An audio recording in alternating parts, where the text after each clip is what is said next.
Hey Gemini, I'm Eleanor and welcome to Peaches by Starlight Tarot. This is your weekly pick a card reading and your theme this week is Crazy Mystique, and this is going to be talking about not being able to see a path out of your situation. This Eight of Swords is your monthly theme, so this is going to be talking about mental blockages to moving forward and not being able to see the path even though there is one. And so you may be looking for a logical way out, and this Crazy Mystique says that you aren't going to find one. That if your intuition is signaling you to do something that your mind says is crazy, that's probably your path this week. So I'm using the Rebel deck and the Bosch Tarot. I have stacked 1, 2, 3, and they're timestamped below, so you can skip to the one or more than one that you feel is meant for you. This is just a general for the collective, so if you would like a personal reading that's more tailored to your situation, I offer those in my Etsy shop, which is linked below. Like, share, subscribe, all that good stuff. I do these every week, and I'm very grateful for you sharing this time with me today. So let's do stack 1. You have the Two of Wands, the Two of Swords. It says, you do you. Stop trying to change people. That shit never works. All right. Okay.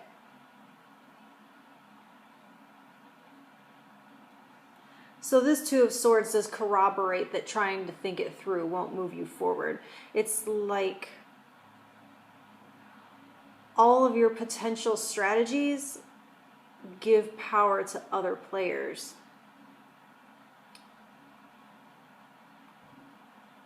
And inform how you show up in a certain way or not. And so Two of Wands, this is calling you down that crazy path, right? At least it's unfamiliar territory to you anyways. And so it implies a road less traveled.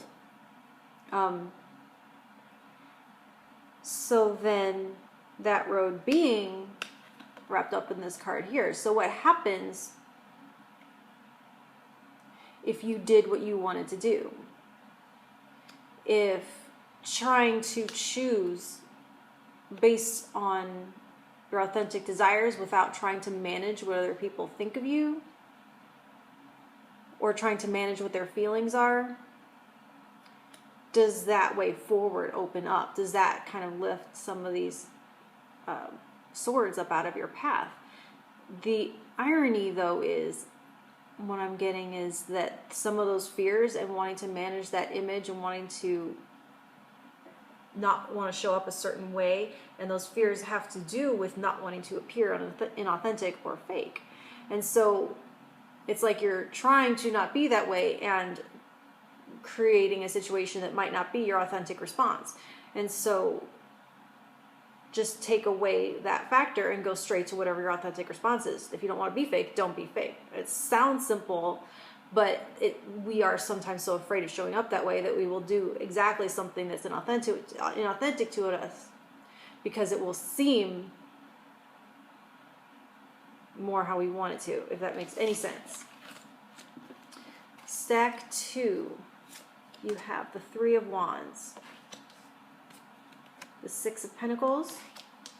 It says, step away from the crazy-making diet for a hot second. Kale and spirulina taste like ass.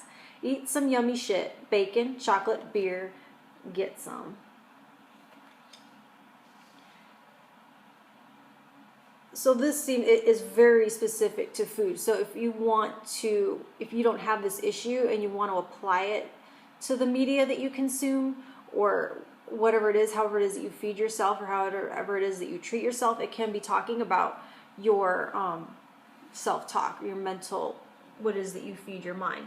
But since they used food as a metaphor here, I'm going to go with it because it really is, I'm getting something with that. I'm getting a message about intuitive eating. So I want to make clear here that this isn't medical advice. If you have diabetes or something and you have certain dietary restrictions, still stick with what your doctor says. This is kind of more, a little bit having more to do with weight issues, I guess, or any kind of unhealthy relationship with food. If disordered eating is something you deal with more so than health issues that require you to eat a certain way, then this is probably more going to be about food. But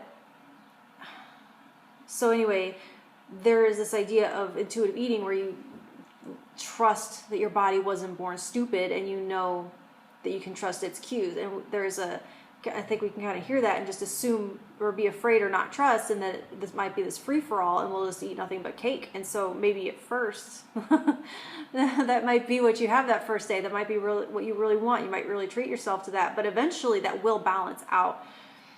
So this logical way you're trying to approach it is this, like, having to count calories, having to read all the labels, and having to feel like you have to have, that your mind is the only thing with enough authority to know what your body really needs. And then it isn't true that if you do eat cake all the time and nothing but, you will get sick, and your body knows it, and your body's not dumb, and eventually it's going to be like, can I have something green? And you'll crave cheese, you'll crave meat or something, whatever, that's more, that will balance things out. The body doesn't want to be imbalanced. And so it seems counterintuitive that some of that disordered eating comes from restriction, and it comes from not eating enough. And you could be feeling like, how could eating more possibly lead me to weighing less or feeling better about myself? But it's that you require a minimal amount in order to survive and for order things to operate properly. And you might find, ironically, that giving yourself what you need causes your metabolism to operate properly and balance itself out and give you more healthy cues, and you can repair your relationship with it in that way. But you just have to go against that fear and trust that your body, and trust that there might be a moment where you might gain a pound, but it's the idea is to balance it out. And like I said, that's not medical advice. It's just something I read once and something I tried, and that's maybe why I know a little something about it. Stack 3, you have the 8 of Pentacles, the 6 of Swords, and it says take a shot.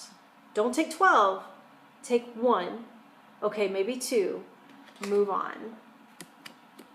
So, all right, let's see.